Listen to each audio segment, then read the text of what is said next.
Welcome to the podcast, episode 21. 21. Indeed. Wow. Returning to our normal format, if you want to call it that, but we'll just be shooting the shit for 45 minutes to an hour. We got some loose topics. We'll jump into some recent events. Yeah. Just talk about what's been going on in our lives. Yeah. Try not to talk your ear off about the Murdaugh trial. Yeah. Try really hard not to. But yeah, it's been a minute since we've done a podcast. We've had a busy couple weeks. We did the last one, episode 20, which was very focused on Tony. So yeah. In terms of like catching up and talking, it's almost been a month. Yeah. So we got a lot to catch up on. And a lot's happened in the world. Hockey and the Murdaugh trials. And this has already been a bustling year, busy with bad things and good things. So yeah, we've got a lot going on. We just had despite the last podcast topic, we were fortunate to have all of our childhood buddies come visit us for a while, which was actually really nice. Yeah. And just, we try to do this annual boys trip. I think everyone had something going on similar to that. A lot of people in our circle here in YouTube, they do that around conventions. Yeah. But these are our childhood friends who game and stuff. But the nexus of our relationships isn't around gaming. So as you get older, it's harder to find time with your friends. It's harder to find time to link up. If gaming is a method you use. But so we do this annual boys trip essentially. Yep. It's called Cabin Cox. Which is now we have to explain the name. Yeah. So the first time we did this boys reunion, we rented a cabin in Asheville, North Carolina, and I didn't realize that Venmo was a social media platform. I didn't realize it's public, which is stupid to me. Yeah. It's still stupid to me.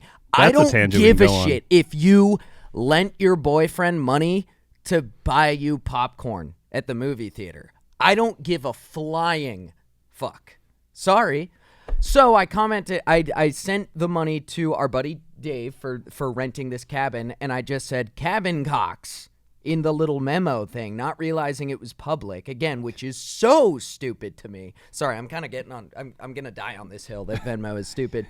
So it was funny because I didn't know it was public, and then everybody was like, oh, you wrote on Dave's Venmo, Cabin Cox. And so that's where the term, now if we go to Texas for the boys trip, we call it Longhorn Cox. Yep. And then this one was very hockey-centric, so we called it Slap Cox. Slap Cox. I did not think we were going to address the fact that we call it the Cox trip, but I'm actually really happy we did. They're just called Cox trips. Yep.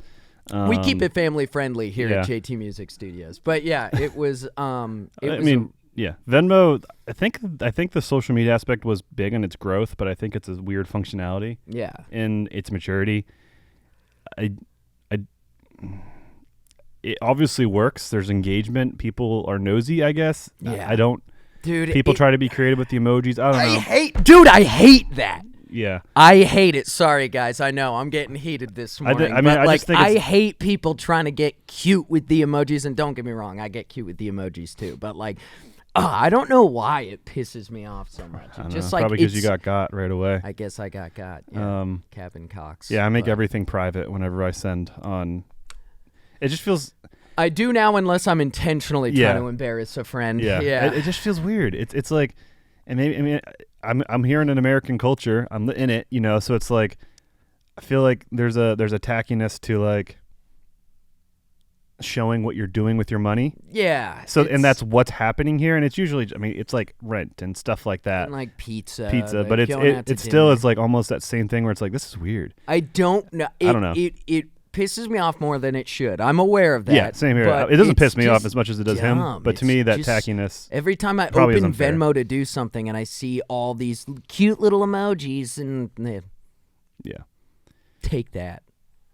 I don't know. So we had all the guys here. It was fun. It was a lot of fun. We played D&D. I have a pool table in my basement, and I made that into a huge gaming table and set up a huge one-shot with all my miniature stuff. It was so a lot of cool. Fun. It was so cool, especially because it was a couple of the guys' first time playing D&D. So what we did was we adopted the Dungeons and Daddies style, the which premise. was we just got transported into the world as ourselves. We weren't playing as characters. Of course, some hilarious super minimal character sheets. Only use a D20 the whole time. Yep. Because my philosophy, and I'm not like an expert DM by any means, is a lot more of the fun comes from the role playing.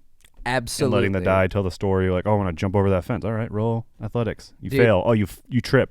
I don't know. You break a tooth. All right, I don't know. Stupid shit like that. But in the combat, like, all right, you roll. Okay, you beat them. Roll again. Like that thing, that cycle can get pretty tiring, especially for new people. Yep. I think that kind of combat works with boss battles, like the long, drawn-out battles where there's strategy and the DM has some tricks up their sleeves, stuff like that. That's cool. But if you're just fighting wolves or some shit, you're like, yeah, it gets more fun when there's actual stakes involved, like when you're fighting a boss that you know you could actually die. Then each die roll is actually a little more fun. But I totally agree with you, and that's why you're such a great DM, is especially when we're playing with noobs. You kind of let it play a little more fast and loose so we can do more of the pretend and the role play, which really is like the most fun, like what we enjoy about D&D. It takes you back to like just playing pretend with your friends again, especially even when you're all in your 30s. Well, most of them are still in their late 20s, but you know, we're getting up into our 30s.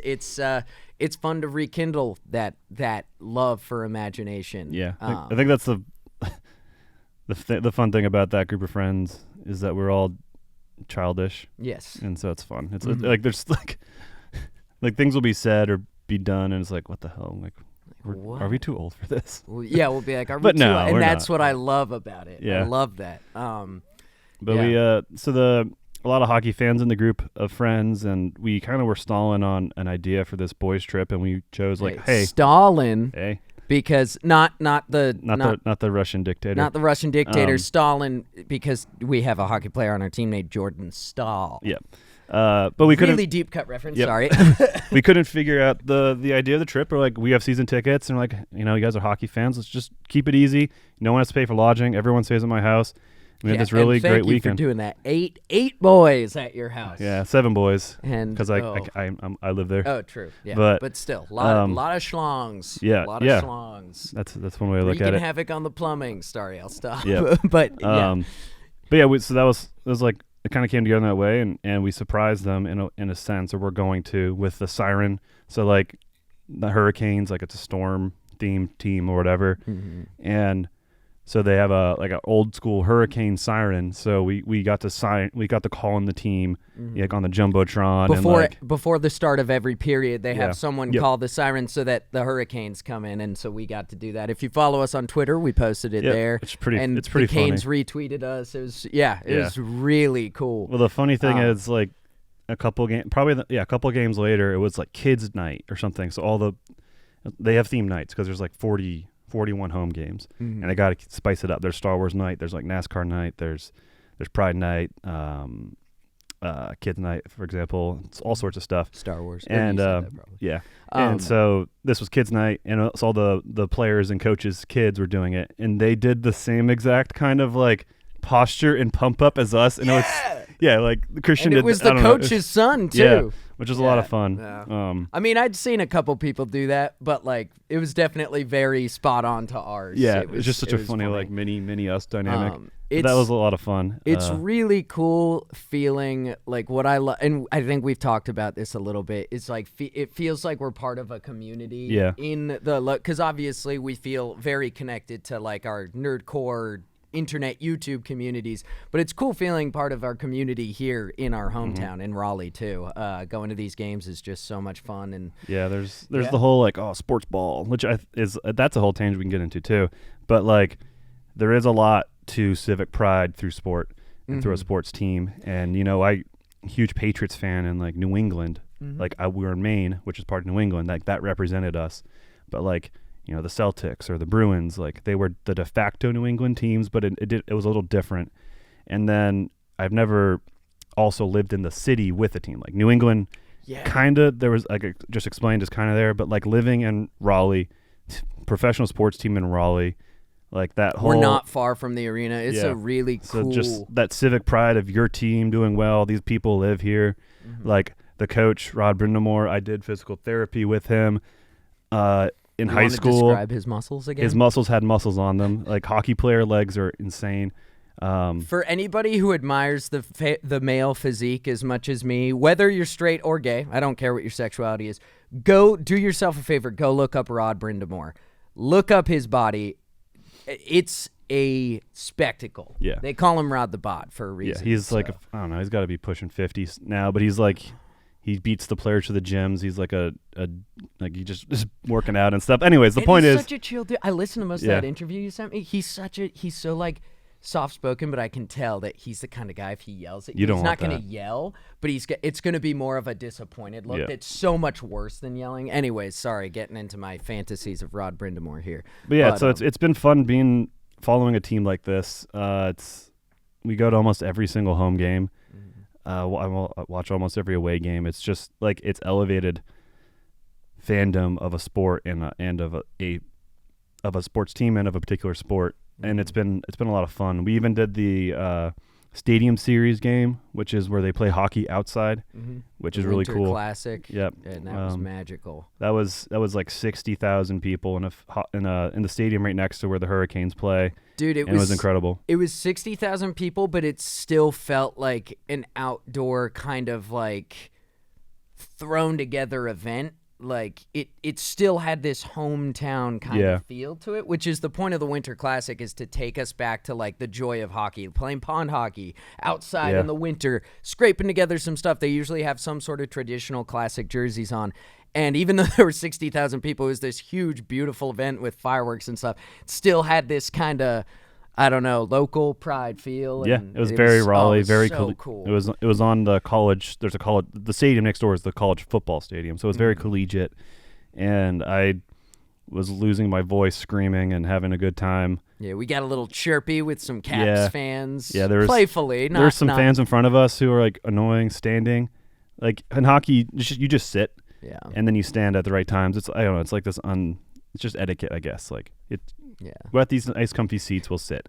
And this guy with a wizard hat was in front of us. He was just standing. We're like, stop, sit down, dude. That was annoying. He gave us a little sass at first, but then we ended up kind of befriending him. But then there were some Caps fans behind us that were being kind of douchey. So we shut them up. I got got by a guy but I didn't really get got. I was wearing a jersey of some guy named Aho.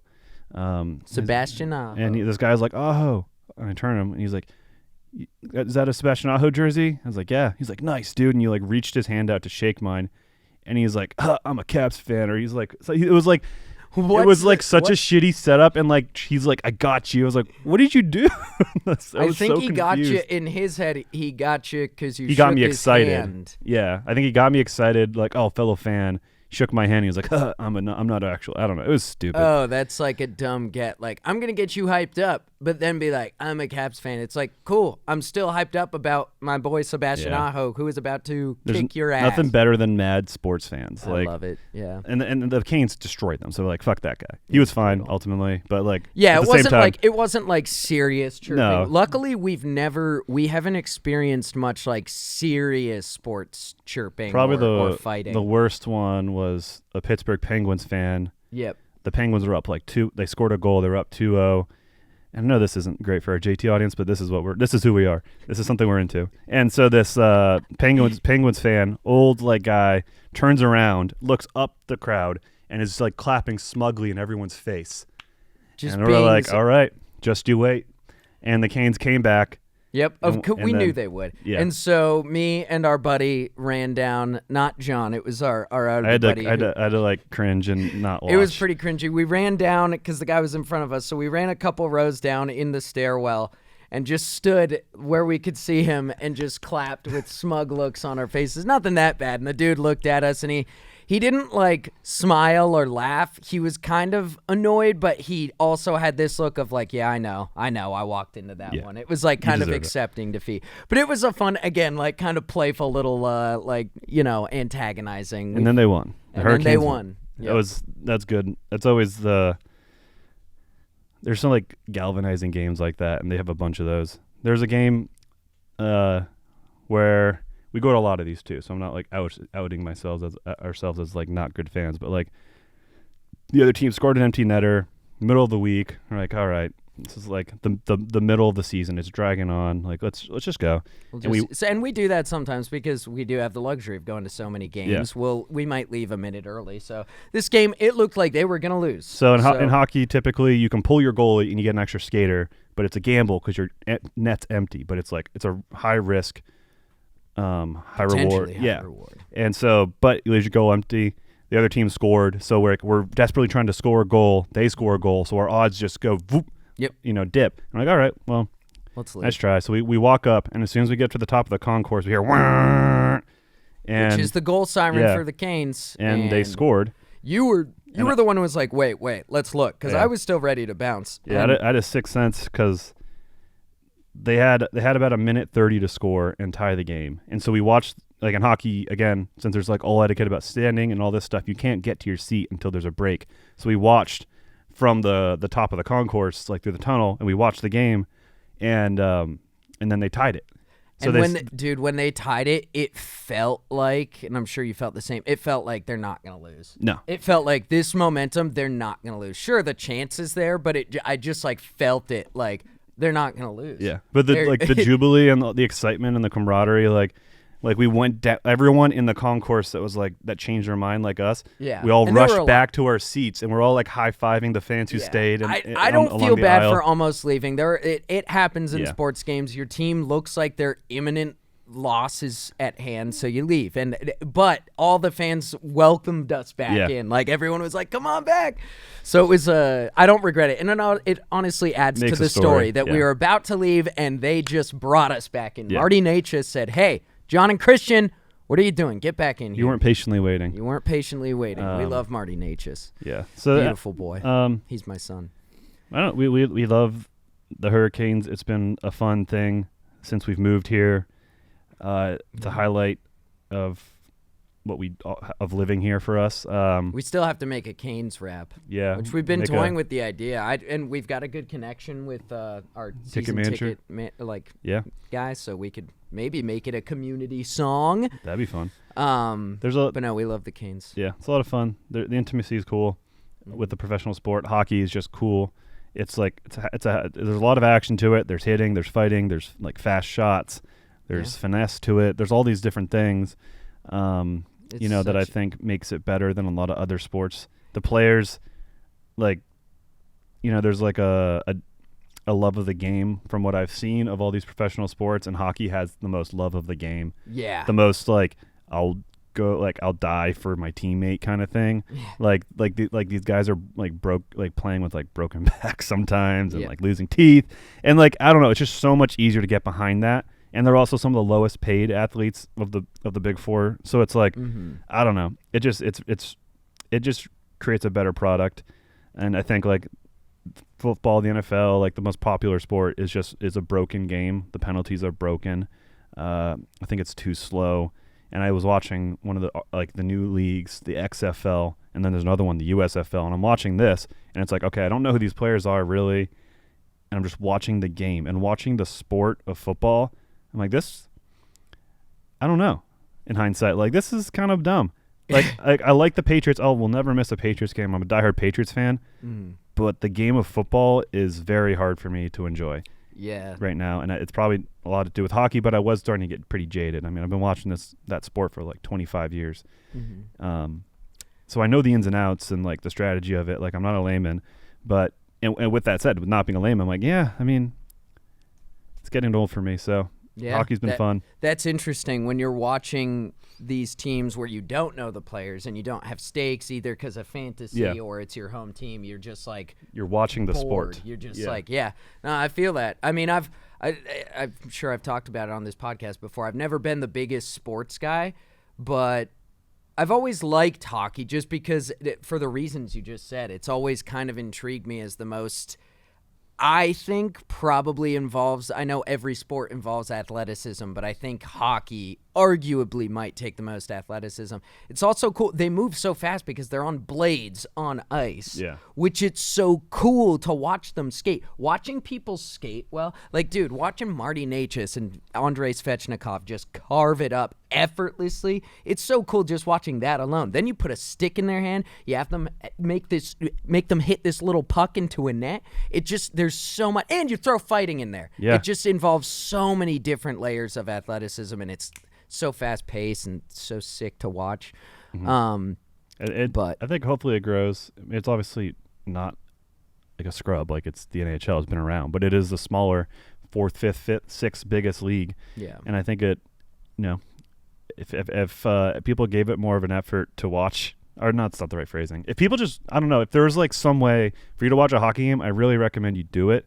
There's a lot there. Like, and the NHL has done a great job kind of making it a league for everyone to enjoy. Mm-hmm. More so than the NFL, and it feels a lot more genuine than the NFL. I can't comment on the MLB and NBA, but sports. Sports. So I think we'll transition slowly away from sports by talking about, and I don't know if there's a lot here, but like the sports ball and like that weird thing. And like, I mean, there's a couple ideas. Like, it comes from maybe someone who's bullied by like jocks or whatever. It could come from people who don't get it, and they're uncomfortable that they don't get it, so they make this joke. Yeah. And that helps them with the situation socially, whatever it is. I don't know, but it came to a head a few years ago amongst like some communities, particularly like the Rooster Teeth community, and I think like Jack Patil is like, guys, like, people, like, there's nothing bad about liking sports. Like, why are we making fun of liking sports? And don't get me wrong, sports and sports culture, there's a lot of shittiness in there, a lot of just annoyingness, a lot of unoriginality. Yeah. Like, don't get me wrong, I'm not like glorifying it, but but there is something there, and I think a lot of it has to do with, maybe civic pride, a welcome distraction through going through something tough, or a transition. Like the Patriots, for me, when I moved away from New England, they became my kind of like home away from home every Sunday. Yeah. And that was really special to me. So like there's a lot of good, and the romanticization of sports is real. It's like obviously not real, but in some cases there is. Like there's a lot of correlation of like how a team's doing to like the city's, it's like I don't know, the positivity and like the way, I don't know. I don't know what I'm saying. It's like a form of escapism. I've been thinking about this recently because as the kid growing up who never really found sports that interesting, I've realized as I've gotten older, and especially now being a pretty diehard Canes fan, that it's the exact same, well, not the exact same type of escapism as like a video game, but essentially that's what it is. It's like watching a TV show. It's escapism. Also, what I do like about it is, this sounds bad, but I like the tribalism around sports. Is like that's a very natural human thing to have tribalism. Now, obviously, there can be like fun forms of tribalism, and there can be really bad forms like bigotry in all sorts of shapes and sizes. But tribalism is a natural human thing, so it's kind of fun to exercise it with sports. I've realized, oh, the Penguins suck. Your team sucks, man. Garbage team. Fucking sucks. It's like sweeping the It's Penguins. fun to practice that tribalism in that way, and it's also like I've also realized, because I have been one of those guys who's kind of thought like sports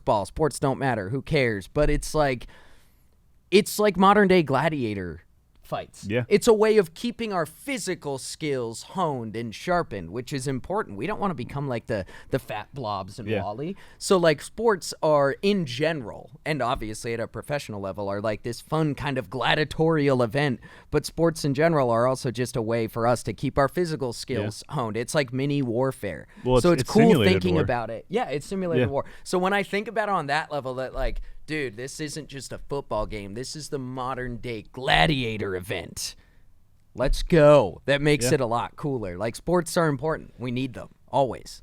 Always have sports. The minute we stop playing sports, we'd better be Apex level robots that don't need to exercise anymore. Yeah, no, it is modern day gladiators, and like lacrosse was literally a war game between like I think tribes or within tribes with their youths and like getting them ready for war. Just chucking a rock at each other. Yeah. Just I mean, again, like besides theater, there was, I mean, I guess gladiatory games were like the thing, and like racing chariots, and then you had the game in Central and South America with the hoop and you could use anything but your hand.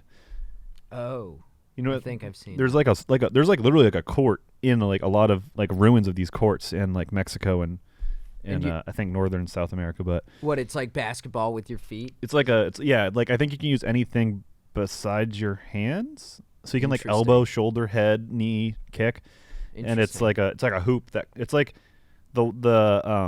it's kind of like either it can just be one wall, or you're like there's two walls on each side and you're like in a tunnel, and that's the court, and then there's a hoop hanging off the side.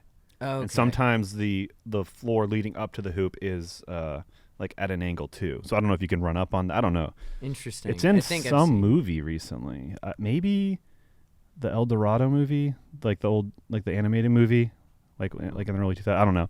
Anyways, interesting game.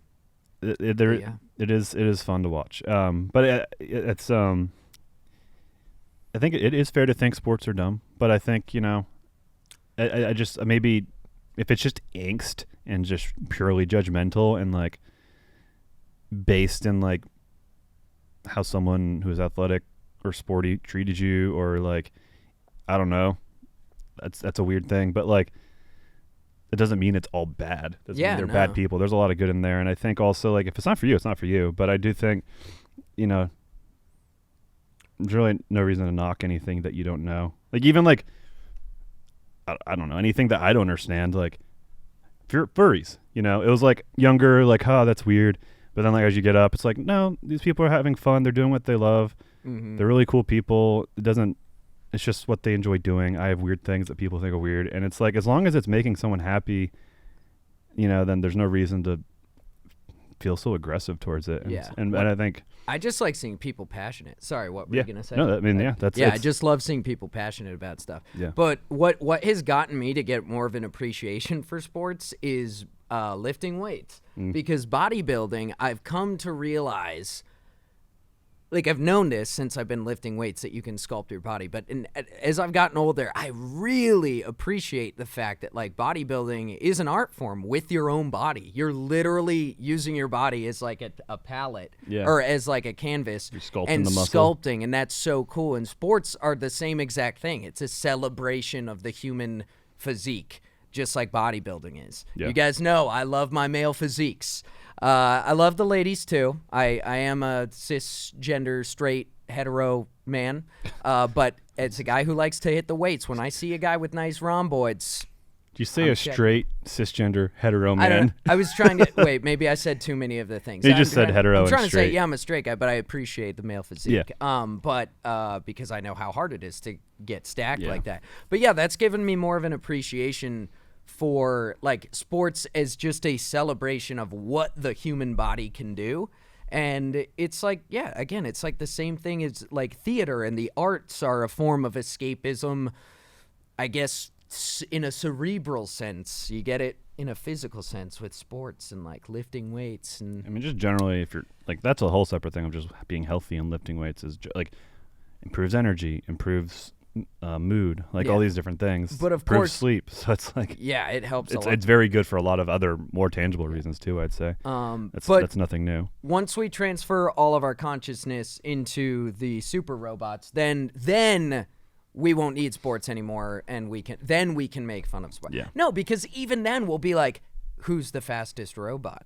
Who's the strongest? We'll have sports then. Speaking of robots, I found there was some music making AI, and I tried it out. Yeah. It sucks. Oh, it sucks? Yeah. Good. So you're good. Okay, my job hasn't been taken yet. It's just like it's essentially, from what I've seen, it's all like you're just like kind of picking menus of different types of like aesthetics and like instruments. Yeah. And then like speeds, but it just all sounds like it's just so bad. Bland. Yeah. You could probably get like someone who knows how to make music who probably actually use the tool really well. Yeah. But it's not like a layman like me picking it up.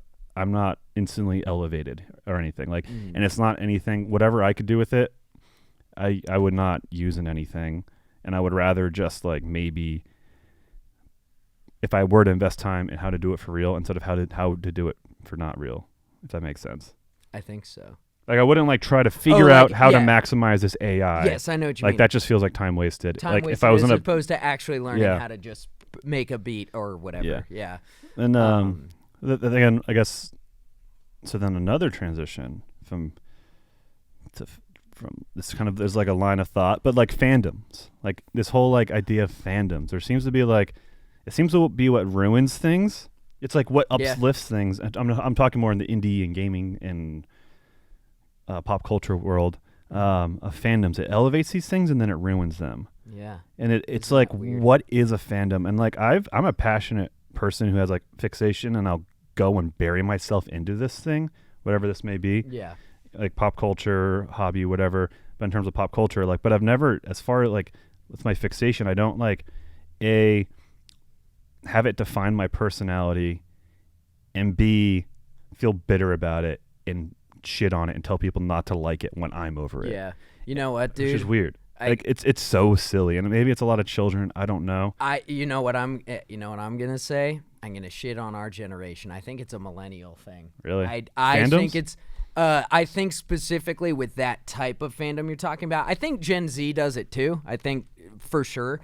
I think it's just a cultural thing, but like.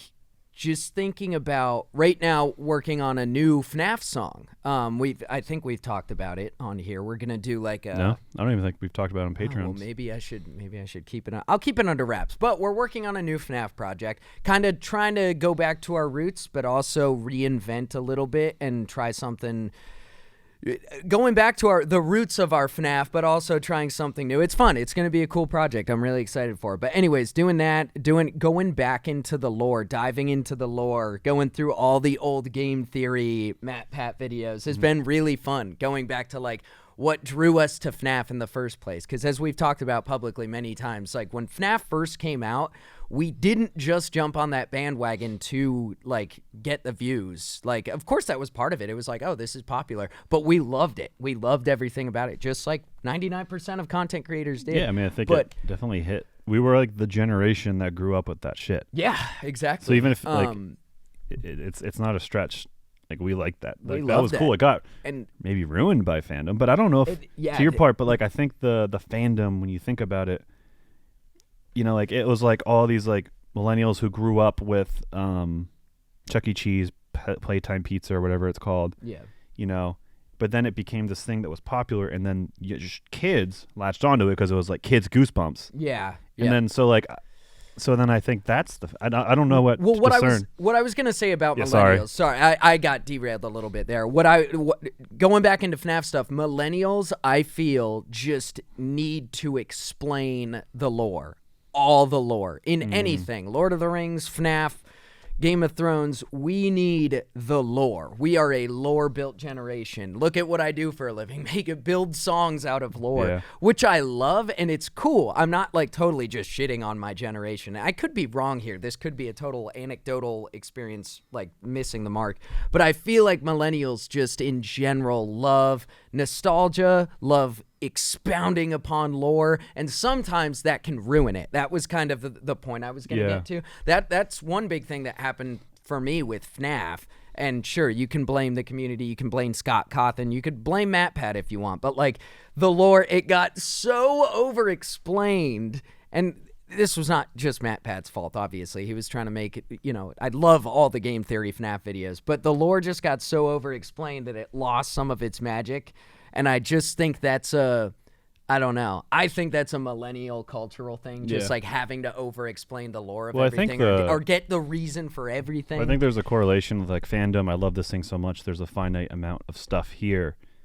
So I'm going to go dig in to what else is out there. Deep lore videos, nerdcore music, all these different things. So that's what the fandoms are. I think it's like, I love this thing. I want more of it.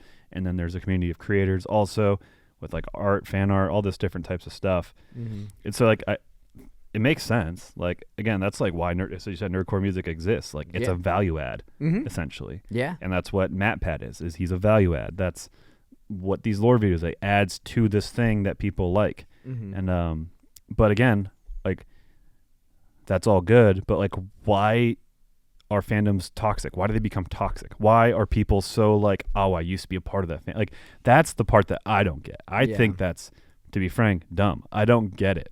Yeah. I don't understand why you can't let it exist and you have to like shit on other people. And it's not even like Xbox versus PlayStation, where like the psychology of this is what I spent my money on. I need to convince myself and others that I made the right financial choice over the two. Like, that makes sense. It's still fucking dumb. But like with fandom, it's like you're not. What are you justifying by saying you're over that, or by saying like, or why are you even toxic in this community, or like why are you all toxic? Why is this hive mind of, let's just say, Undertale fans so against XYZ? Yeah, and it's just like it doesn't make sense to me. And I'm sure there's psychology. Like I'm sure it is it is explained somewhere, but it's Yeah, just like but from a like surface level, why it doesn't make sense, and it doesn't translate to anything good, or like it's so weird. Why it's like it's a weird tribalism, but it's like why? But you used to be a part of that tribe. Yeah.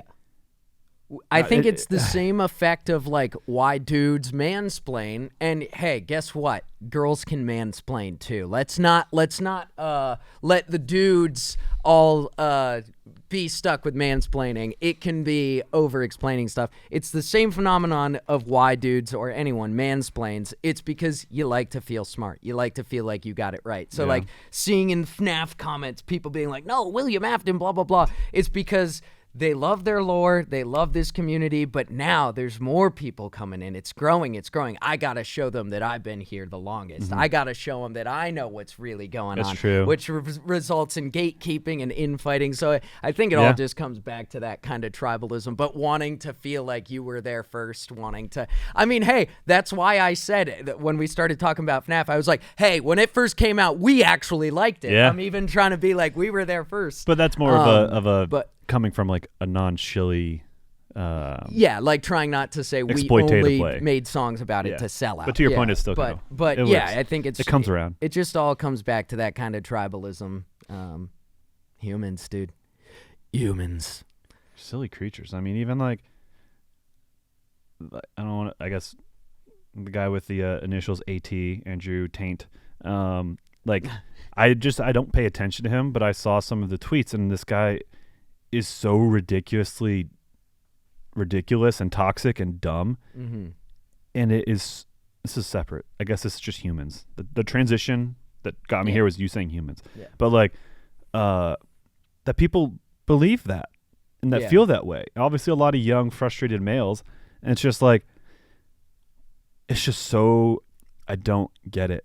Yeah. And I'm not going to say like sheep people or like people are all dumb or I don't know what but like I don't know how to like quantify how stupid you have to be to think to believe anything that man says. It is insanity, and it's really it's the kind of stuff that makes you lose faith in humanity. I think to give you some more faith back in humanity, I think it's mostly just really sad. Yes, dumb people certainly who believe him, but also really sad dudes. Yeah. Really sad, lonely dudes. And dude, I'm going to get based here. Like, I do think that that's not super base take. I don't know. I feel like we make fun of incels so much. Like the term incel has just turned into this gross, I hate to say it, like wannabe school shooter type. Like it's become such a negative word, incel, and just like throwing incels to the wayside. Just like, oh, incels, fucking stupid incel. But like, I think we're just so hard on those dudes who clearly are looking for some sort of outlet for their frustration, and they're getting it from people like Andrew Tate, which that's basically what I'm trying to say. I don't have a solution. I'm not saying like, oh, let's go coddle the incels. Women, go sleep with all the incels. That'll take care of it. No, I'm not saying that. I feel like there's a societal thing. It's such a huge rift. It's like the incels only feel safe over here with Andrew Tate because everyone else is just shitting on them. Ha, virgin incel, loser. I don't know. It just feels like there's a cultural, societal thing where we make fun of incels a lot, but they feel like they have to run off to people like Andrew Tate. Which I'm not totally. They're still stupid for running off to people like Andrew Tate, but I don't know. I feel like there's a degree of sympathy that we should have. They're stupid, but they're also really, really sad and lost. And hey, I've been there. Not in an incel way, but sad, but a sad and lost way for sure. And it the whole sucks. Incel stuff is weird. Because it's very self-inflicted stuff. Yes. Oh, that's the biggest part. It's entitlement and self-infliction, and it's just like that's why they don't get sympathy. Obviously, everyone should to a degree as humans, fellow humans, until like if they go do something heinous or just a general. I don't know, but like from what I see, most incels something's not clicking. And I think that's the root that needs to be addressed. But like. They're generally entitled. Yeah, they think it's women's fault, and they're bringing it upon themselves. And it's very bizarre. It's like the kind of guy that would like will show up with flowers in this like delusional romantic gesture, and the girl turns him down, and then he calls her a bitch, you know? Yeah. And it's like, how nice of a guy are you? Like first off, like that's a weird move. It's a stretch. Flowers doesn't mean she's gonna love you. Yeah. And then the moment she denies you, you say something, you call her a bad word. Like that's an example. But like that is an incel. Yeah, for sure. Or that is like the white knight. Like that's another form of that. And it's just like, how good of a guy are you? Like again, it's a self-righteousness. It's weird and delusional. The entitlement is insane, and it comes from dudes who, not to just throw out incel insults, you can tell that they just haven't been in a relationship. They don't know how to operate and talk to a girl. Like, and there is no cheat code. I'm not gonna. That's the stupidest thing about these fucking gurus like Andrew Tate, is acting like there's a cheat code to girls. There's not, because guess what? Just like every dude out there is different, every girl out there is different, every human is different. There's no cheat code. Like, dude, the entitlement is certainly the reason why incels get a lot of warranted, criticism. But because you've got to realize. But I'm sure there are plenty of incels out there who aren't those entitled incels. They just happen to be involuntarily celibate. And if they could just learn that, hey, the reason you're not having luck, you've got to look within. You got to look within. It's something like that is always the case. It's not somebody else's fault. You got to look within. But they just need somebody who can give better guidance than a piece of shit like Andrew Tate, who is just patently wrong with everything he says. Yeah. Bubble water. Yeah, I don't know. To fix the angsty male in our society it's an interesting thing, and I don't know if it's a simple fix, and it's like I don't think anyone has made an earnest attempt. It's just they've just been exploited by pieces of shit. So it's like, also, you know what? I feel like that's just part of the male experience that you got to get used to, dude. Dudes are horny. Their sex drive in your average male is pretty high. So like, because I remember being in middle school and having a crush on a girl, and she didn't have a crush on me back, and like certainly feeling frustration towards it, like never feeling anger or hatred, but certainly feeling frustration. Like I get where that sense of, but like, you were in middle school, you're not 25. Exactly. No, that's what I mean. It's like when you're a kid, you get it a little more. Your hormones are going crazy, but like. That's the difference. Is like I remember those inclinations as a child, but to have them as an adult, to me, demonstrates that wow, they really are having a hard time finding somebody to have that level of frustration towards the opposite sex that is completely unwarranted. It's scary. I don't know. I don't know where I was going. I don't have when I first said, I'm not trying to be like, oh, we should all give incels a pat on the back. You know, I'm not trying to be like, if you guys keep up, I don't keep up with Jordan Peterson, but I know I do not like Jordan Peterson, but I know he's trying to be that right now. Really? He's kind of trying to be like, come to me, incels, I'll tell you why, like, which honestly, I take him over Andrew Tate, but like, there's just not a lot of good outlets for frustrated incels. I don't know, because they're scary. I'm scared of incels, dude. I don't know what I'm saying. Yeah, that's interesting. I don't know what a good version of that would be. Yeah. But again, that's why I was going to say a minute ago, I think that's just part of the male experience, is if you can't get laid, sure, you get frustrated, just don't take it out on other people. Yeah. That's just part of being a dude, you know? It's a human experience. Single. You can't always get what you want. Like, can't always get what you want. But no, that I think, and I mean, you said it. I think the thing that pisses people off the most about incels is it all comes down to they are entitled to women. Yeah. They're just entitled. They think they should get women because they brought them flowers or they held the door for them. Yeah. Like, dude, it's so dangerous and scary, but also hilarious. I shouldn't say hilarious because it is dangerous and scary. Well, now you're just a kinds bully. Of guys, the kinds of guys who would give the flower, get rejected, call her a bitch. Like, it's the 180 is absurd. Yeah, but again, it's not. I don't know. Like, it's not like schoolyard bullying. No, it's like it's absurd. Yeah, and it's like at certain ages, it's like this isn't okay, and the absurdity of it can be funny.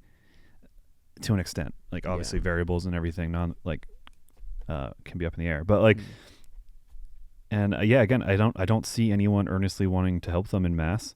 Anyone earnestly trying to bring them in.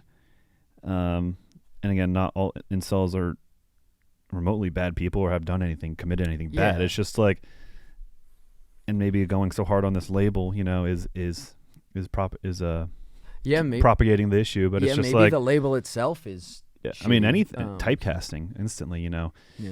But it's a weird thing. I think obviously look inward,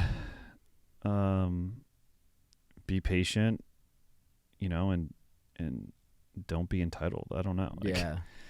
It's so cheesy, but it's so true that like the more you work on yourself, like you'll just get attention. This goes for anybody. The more you work on yourself, it's so cheesy to say, but it's so true. It just happens because the more you work on yourself, the healthier you'll be, the happier you'll be, and you will draw in good people, good vibes, and that goes for women too. Like it'll just happen.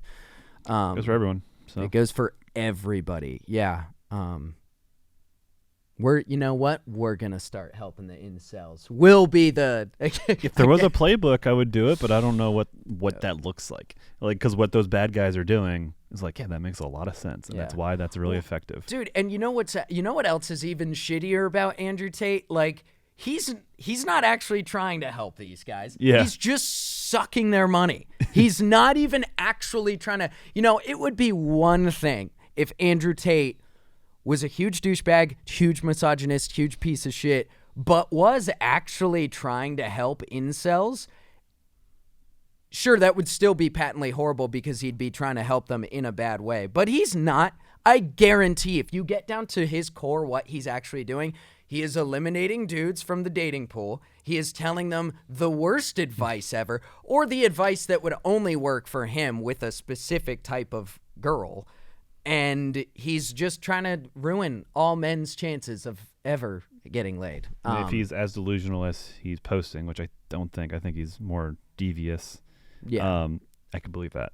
Yeah, that he's trying to limit the dating pool. Yeah, or the pool of men out. But yeah, didn't mean to go in an incel rabbit hole, but it had to happen sooner or later. But it is. I mean, it's a weird topic, it's interesting to talk about, for sure. But let's see what time we got right now. Oh, sweet, we've still got time to talk about the Murdaugh trial. Yeah, dude, what the fuck? This family is Shakespearean. That's the only word that I can come up for it because it's like it's power, but it's frail power. It's like. It's power that's built on corruption. Between the kid, the gay kid Stephen Smith, who was found murdered, which they know that wasn't an accident. The housekeeper, the drunk boat driving accident.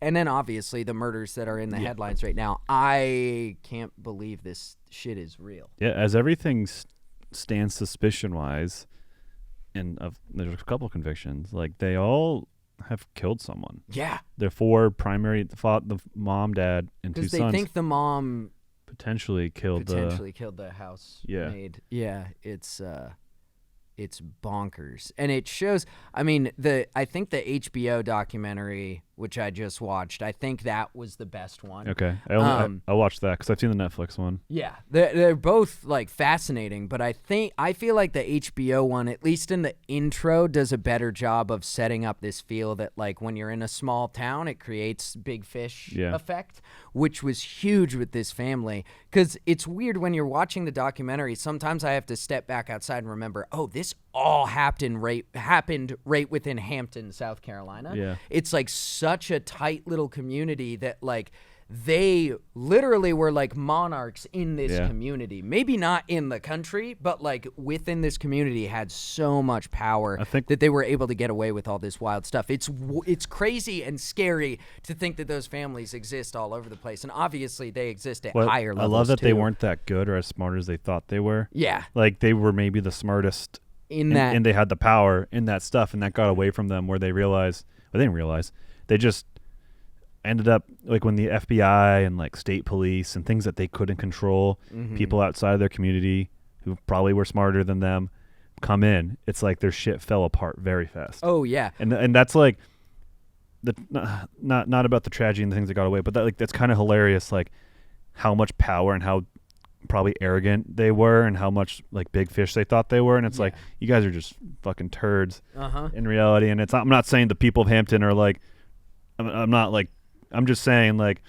they were in such a echo chamber of a oppressed kind of like area of not oppressed, like the energy they put off, the reputation they have kind of made them untouchable and put an illusion on them that they didn't deserve. And I think nobody was fooled more by that illusion than themselves. I have thought so much about that quote at the beginning of House of the Dragon where somebody says, the only King Jaehaerys knew the only house that could tear apart House Targaryen was itself. And that was very true. It's also really interesting to think about during this whole trial, thinking about old money. I think old money is so fascinating, and certainly it doesn't have to be sinister. You could just happen to be part of a big legacy or dynasty. A dynasty, yeah. It's so cool when people say dynasty. Just British people. Dynasty sounds way cooler. Stupid British people. Aluminium. Aluminium? Yeah, aluminium. Just say aluminum. Just kidding. We love you, British people. You're just easy to make fun of. Well, you spell words differently. You speak like you got food in your mouth. Yeah, they do. They do, don't they? They're always eating like they're speaking with the food in the mouth. I'm such an asshole. Just kidding. Damn bull. Don't cancel me. I love you. I love you guys. You British people. I don't love Americans. Just kidding. I do. What am I saying? What was I going to say? Aluminum. Dynasty. Oh, the dynasty. Yeah. It's old money. Getting back to the point. It's interesting to think about the Murdaughs who started the whole family business, who were probably just, started as, I think, probably blue-collar guys who built up their law firm and then over generations probably instilled in their children, like, this degree of, like, don't worry, you're one of us. Like, and I'm sure that it's almost like playing telephone over generations, that they kind of created this illusion that you're safe because you're a Murdaugh. You don't have to worry about anything with the law. You're good. And that clearly just got misinterpreted over the years to where they thought, I can literally get away with murder.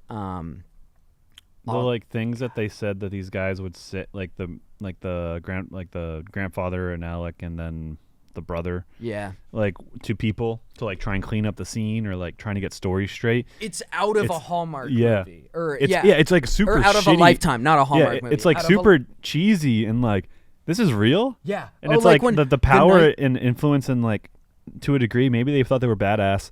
I think they did, and then I think like when they said we'll take care of you, meanwhile they were the problem. I bet those fuckers probably like got goosebumps of thinking they're such a good person still. Oh yeah, because they're doing. But then they would still just like steal the money anyways. But like in that moment when they said we'll take care of you for this, they got off on it, dude. That's so true. When we were watching the footage in the documentary, specifically of the grandfather walking around in the hospital, after for those of you who don't know, one of the young sons of the family got in this big drunk boat driving accident that killed a girl. Super tragic, which ended up leading to the allegations, to the investigation that was the motive for the dad to kill the son and the mom. Anyways, you probably already knew that because you probably already know. But when that happened, the grandfather arrived at the hospital where all the kids were after the crash, and the grandfather was going room to room trying to get the kids not to say anything. And I could just see, I could see it in his body language that this dude felt cool. He felt like a mafia boss walking into that hospital, going to the kids' rooms, going, "Okay, just tell him you don't know who is driving the boat." This dude, they were trying to 100% got off on the power. Have one of the other guys take the fall. Yeah. Oh, they told him so fucking scummy. They told this one kid to say, "I don't know who is driving the boat." But then they told the rest of them, I think, told police he was driving the boat. So when all the other kids were asked, they all said this kid was driving the boat when it was actually Paul, the son. And so they told the kid who they pointed fingers at to say, "I don't know who is driving the boat," to make it look like he really was like just lying about driving the boat. It's so fucking the shit they do is so scummy throughout the course of their entire lives. And I what you were saying, I think they get off on the power, whether it's manipulating people or going in to save their family, feeling like a mob boss. Oh, I'll protect you. Don't worry. But you're in rural South Carolina. Yeah, it's not like you're a business tycoon on Wall Street. You fucking pale in comparison. And this is coming from living 10 years in Wilmington, North Carolina, and in essentially the lowlands of the Carolinas. Like, I know what that kind of vibe is like. Who those people are like. I lived there. I went to rehab with one of the kids, not one of the Murdaugh kids. Someone I from went to rehab. Obviously, I'm not going to say his name, but there was this younger dude in rehab with me, and I remember I've told you about this kid. He was like talking about his family's influence in Wilmington. He was like, "Yeah, you go anywhere in Wilmington, say my family's name, they'll know it." And I just remember thinking like, dude, you really are a cockhole, even if that's true. Like, yeah, that can be 100% true. You're a cockhole. Oh my goodness. But yeah, it is funny, that small town vibe where they're just playing. They're essentially playing emperor. They're playing pretend emperor, silly. And that can. It's silly and it has serious stakes. And people's lives are ruined. Dude, I was tearing up in the documentary about the boat crash, about the girl who got killed, and seeing the boyfriend talk about her. It was just like yeah, they were young love, but like I don't know. It was just really, really fucking heartbreaking. And it's Stephen Smith's stuff too. Yeah, that's the family just steamrolled over, and the housemaid. It's entertaining, but it's also so fucking tragic, the lives they ruined. Yeah. And who knows how many more. And then also the financial lives they've ruined from all the money. I'm not a true crime fan. I don't know how to word it. But, like, this one felt a little different because everyone was participating to get these people what they deserved. Yep. And to get, like, for all the shit, all the pain they caused and how getting away with it. And so, like, it felt less exploitive than a lot of the true crime stuff was. Yeah. And then it also felt not relatable, but it was like, again, lowlands, Carolinas on the coast. I was like, dang, it feels a little familiar. Yeah. And then, and it's just generally it's bad shit. Yeah. But I don't know. I go through phases of true crime stuff. Usually when I'm dating a girl, because I do think girls tend to be more into. That's a true stereotype. Girls tend to be more into true crime. But hey, your boy gets down with it too. So any ladies out there who like true crime stuff, just look at me, okay? I do go through phases of it, but it is to me what draws me to it is because I'm just like such a perfect person. It does like it draws me to like what would push a person to do something so horrific. And I think the reason it draws me to it is it's like, what made this person go that far? I hope I would never be pushed that far. Like, I think there's some, I don't know, there's just so much philosophy about human nature that, like, tied to true crime stuff and thinking about what would push a person to do these horrible things. It's just fascinating. And it's also, hey, going back to like sports and stuff, it is a form of escapism, like learning about true crime stuff. But consume it responsibly because it can be pretty bleak and depressing. And also, yeah, what you were talking about with the Murdaugh stuff about like being a respectful presentation of the trial. There's some like true crime YouTubers out there that can be a little bit I'm not gonna point fingers or call people out, but there's some true crime channels out there that are a bit insensitive, just due to the presentation. Well, I'm sure there's a desensitization. Okay, whatever. You know what I'm trying to say. Oh my God, that's a hard word. Desensitization. Yeah, that's it. Yeah. There's an element of that there too for them. Yeah. But yeah, fandoms, escapism. Fandoms, Murdaughs. Murder, Carolina Hurricanes, incels. That's the episode. Good topics for today's episode. The title will be that should be Murdaughs and incels and hockey. Yeah. That was. Do you have anything? No, not really. The only thing I was gonna maybe talk about was upcoming projects, but should save that for our patrons. Yeah, save that for the patrons. If you're a patron, then you get to learn. We're gonna record right after this. Yeah, there's like tons of patron podcasts, bunch of stuff on the patron page. Go check it out if it's your thing.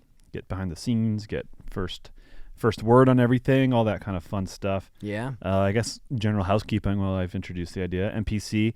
I think the VIP tickets might be sold out by now. If for some reason they're still there, go get them now if you want them. We built the event. Regret the VIP tickets get some cool shit. Yeah, we built the event around general mission first. So like the general mission experience is what we want NPC to be. We just made the VIP sweeter. Mm-hmm. So with that, it's definitely, you get a lot of extra. At the end of the day, you get like 12 hours of FaceTime with nerdcore artists with a VIP, counting the VIP party, counting the meet and greet, and then any of the little extra time with your early entry to the venue on the concert day. Yeah. So either way, go check that out or go get the GA, get whatever you can. The events, the tickets are moving. It's a lot of it's really cool. Everything's coming together. Everyone's super into this one. The buy-in last year was a little weird because of the postponement and people weren't sure what the event was in terms of like artists and sponsors and crew, honestly. And then when everyone saw that it was pretty legit, they're like, okay, so this year there's a lot more collective energy coming in besides kind of Rocket and JT pulling people by their bootstraps. If you've seen any footage from last year, any photos from last year, it is objectively going to be even bigger and better. And that's not to put any more pressure on you that you already have from planning this. I'm saying that it's already at that level. It's already at the level right now where it's going to be even better. It's already set. We've got so many things set in terms of what's sold already. Like we could stop selling tickets or everyone in the world loses money in some weird way that they can't spend on shows, and it's still going to be a good show. It's only going to get better from here. Can't wait. It's going to be incredible. And I can't wait to hang out with you guys and talk to you guys. And I'm happy we're doing like the bulk of the hangout of stuff with fans after the show, so we don't have to worry about losing my voice, because I love losing my voice talking to fans, talking to our colleagues, like just hanging out with the community. So yeah, it's going to be sick. And you still, even with the general admission ticket, like he said, you still get plenty of that. It's just with the VIP, you get a little bit more. So yeah, snag those if there are any left. But yeah, I guess that's about it then for the podcast. That's it. We'll see you next time. Thanks for listening, Jerry, if you're still here. If you're here, Jerry, I love you. But I love you even if you're not.